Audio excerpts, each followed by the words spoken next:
អូ Facebook ទៅឃើញគេស្លាប់មាន់ពងលីងខ្ទឹមសឆ្អឹងជំនីជ្រូកពងលីងខ្ទឹមសអញ្ចឹងហ่าចាំកាល់ធ្វើដែរឃើញគេធ្វើតំណង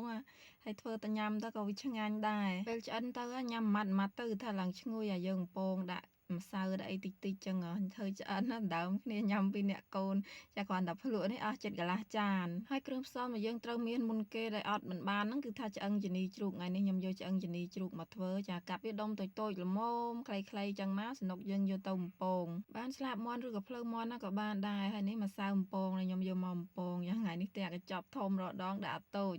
ចាយើងដាក់វាមកស្មានមើលនិយាយទៅមកប្រឡាក់ទៅវាសប់ជាមួយនឹងអាសាច់ជ្រូកហ្នឹងអាឆ្អឹងជំនីជ្រូកហ្នឹងវារុំជាមួយនឹងឆ្អឹងជំនីជ្រូកយើងហ្នឹងបានចិត្តល្អនេះតែប៉ុណ្្នឹងមកគឺថាបានហើយមុននឹងយកទៅបំពងហ្នឹងគឺឃើញកាមេរ៉ាកាច់រឹកកាច់រៀងតិចសិនចាយើងដាក់ខ្លាញ់នឹងប្រេងឆាយើងហ្នឹងឲ្យក្តៅសិនមកចាប់វាមួយដាក់បំពងចាថ្ងៃនេះខាងខ្ញុំភ្លៀងមែនតែនហ្មងបងប្អូនអើយភ្លៀងដូចជាហែកមេឃអញ្ចឹងចំពោះឆ្អឹងជំនីហ្នឹងយើងបំពងវាឡើងរៀងក្រៀមក្រហមបានល្អមកអាណារៀងអត់ក្រហមយើងទុកឲ្យរៀងយូរជាងគេមកចានិយាយទៅបានមកក្រហមប៉ុណ្ណឹងមកគឺបានហើយវាមាននៅខ្លះសទុកវាសិនទៅ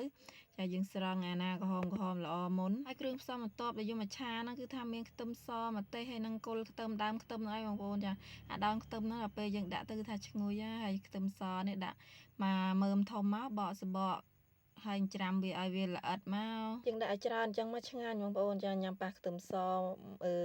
តិចមកឆ្ងាញ់ណាហើយចំពោះម្ទេសនេះដាក់ហិលតាមចូលចិត្តខ្ញុំដាក់តែ2គ្រាប់ម្ទេសខ្លាចកូនខ្ញុំញ៉ាំអត់កើតតែមានណា2គ្រាប់ហ្នឹងរៀងហិលដែរអាតូចហ្នឹងគឺថាអូបដូរញ៉ាំអស់គ្មានសល់ទេហើយដើមខ្ទឹមនេះយើងហាន់មួយថ្នាំងដែរយើងមកហាន់វែងអញ្ចឹងមកលយតែឥឡូវគ្រឿងក្រៅរៀបចំរួចអស់ហើយយើងចាប់ដើមឆាតែម្ដងចាដាក់ប្រេងឆាចូលតិចមកហើយបំពងខ្ទឹមសហ្នឹង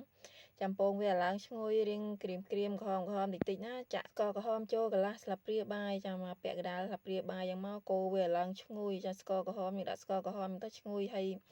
ទឹកហ្នឹងវាបានខាប់ផងហើយលួច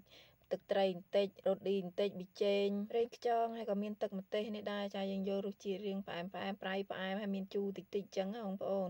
កូរវាឲ្យសព្វមកហើយវារៀងខាស់ទឹកហើយយើងដាក់ទឹកបន្តិចមកសំណុកយើងមានពេលភ្លក់ហើយថែមថយគ្រឿងតាមយើងចូលចិត្តចាដាក់មកឆ្ងាញ់មកហើយយើងកូរវាឡើងខាប់អញ្ចឹងវិញបានល្អអញ្ចឹងមកហើយចាំដាក់សាច់ចូលត្រឡប់ចុះត្រឡប់ឡើងឲ្យវាចូលជាតិគ្នាបានល្អហើយនៅពេលយើងបំពងខ្ទឹមហើយដាក់គ្រឿងដាក់អីចូលហើយយើងប្រើភ្លើងតិចល្មមបានហើយមិនបាច់បខំខ្លាំងពេកទេចាតាខ្លាំងពេកនឹងខ្លោចឡើយសពអត់ទាន់ខ្លោចមុំចាយើងដាក់ភ្លើងហឹមមកហើយត្រឡប់វាឲ្យបានសព្វហើយជាចុងក្រោយដាក់តែម្ទេសហើយនឹងស្លឹកខ្ទឹមនឹងមកអូយឆ្ងាញ់តែម្ដងចាយើងត្រឡប់វាមកស្លឹកខ្ទឹមយើងឡើងក្លិនឈ្ងុយមកអូជាតិណាចាញ៉ាំលិតដៃហ្មងហ្នឹងណាហូបចឹងក្មេងៗចូលចិត្តញ៉ាំមកបងប្អូនចាញ៉ាំលិតដៃហូបនេះទៅធ្វើលើកទី1ឯងកូនប្រុសខ្ញុំបងគេនៅឡើង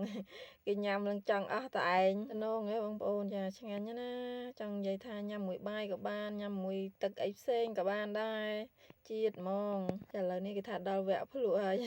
ម៉ែកូន2នាក់ដើមគ្នាភ្លក់ចាហើយវីដេអូយើងថ្ងៃនេះគឺមានតែប៉ុណ្្នឹងទេអរគុណច្រើនដែលបានចូលមើលតាំងពីដើមរហូតដល់ចប់ចានេះឆ្មានេះក៏ឃ្លានដែរគេហេវដែរអង្គុយចាំមើលម្ចាស់កាល